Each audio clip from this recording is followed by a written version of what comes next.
देखिएगा, कक्षा 10वीं हम आज पढ़ेंगे। हमारा चैप्टर होगा AP, A for arithmetic, P for progression. Arithmetic progression यानी कि समांतर श्रेणी। हम कौन सा चैप्टर पढ़ रहे हैं आज? समांतर श्रेणी। समांतर श्रेणी मतलब ऐसी आंकड़ों की या संख्याओं की श्रेणी जिसमें किन्हीं भी दो क्रमागत पदों के बीच में समान अंतर पाया जाता है, समांतर श्रेणी कहलाती है। फॉर एग्जाम्पल मैं लेता हूँ, जैसे मैंने लिया 2, 2 दूनी 4, 2 तिया 6, 2 चौक 8, ये है ना, ये एक समांतर श्रेणी है। ठीक है ना। ये इसका प्रथम पद है, ये इसका द्वितीय पद है, ये तृतीय है, ये चतुर्थ है और ये अनंत तक जा रही है। ये समांतर श्रेणी है, यानी कि इसके किन्हीं भी दो क्रमागतों के बीच में समान अंतर है।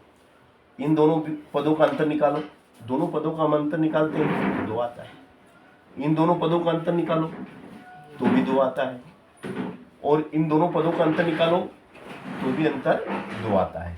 यानी कि ऐसी संख्याओं की ऐसी श्रेणी जिसके किन्हीं भी दो क्रमागत पदों के बीच में समान अंतर पाया जाता है, समांतर श्रेणी कहलाती है। ये जो 2 है आपका प्रथम पद है जिसको हम A से दर्शाते हैं, और ये 4 है, ये जो 4 है वो आपका द्वितीय पद है। कौन सा पद है? द्वितीय। प्रथम पद, ये द्वितीय पद जिसको A प्लस D से दर्शाते हैं। A प्लस D बराबर कितना है?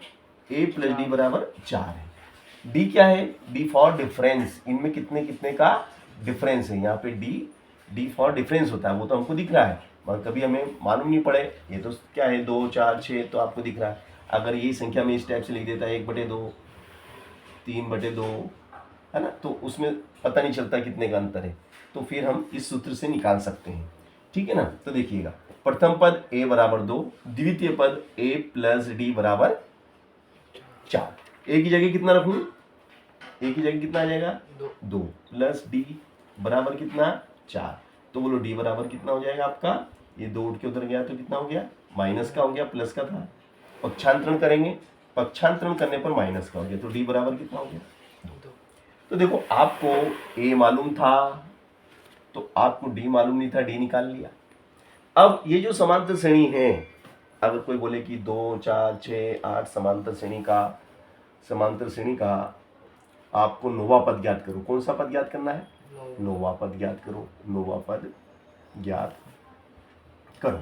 अब भैया इस समांतर श्रेणी का हमें नौवां पद ज्ञात करना है। ठीक है ना, वेरी सिंपल, नो प्रॉब्लम। नौवां पद हम कैसे ज्ञात करेंगे? देखो, नौवां एनवा मतलब n बराबर 9, एनवा पद, नौवां पद। तो ये जो समांतर श्रेणी है, इसमें पहला पद क्या था आपका? A। देखिएगा, दूसरा पद क्या था? A plus 1D। दूसरा पद A प्लस 1D। तीसरा पद क्या हो जाएगा? A plus 2D। समझ लो, ये कौन सा पद है आपका? कौन सा है? नहीं, तीसरा भाई साहब। पहला, दूसरा, तीसरा। ये आपको 2 दिख रहा है तो आप 2 मत, दूसरा मत समझो। आपको 2 दिख रहा है मगर ये पद कौन सा? तीसरा। तीसरे की जब बात करेंगे तो 1 कम हो जाता है, समझ रहे? चलो, तो चौथा पद बोलो। A plus 3D। नौवां पद बोलो।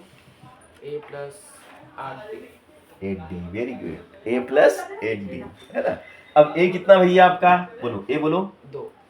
A 2 प्लस 8 और इनके बीच में गुणा है। D बोलो कितना है? D अभी निकाल। 2। D 2, तो ये हो जाएगा आपका 2, 8 दूनी 16 बराबर कितना? 18। तो भैया नौवां पद कौन सा हुआ? नौवां पद 18 हुआ। ये मैंने एक सामान्य विधि से बताया। कौन सी विधि है? सामान्य विधि। अब इसको सूत्र विधि से बताता हूँ।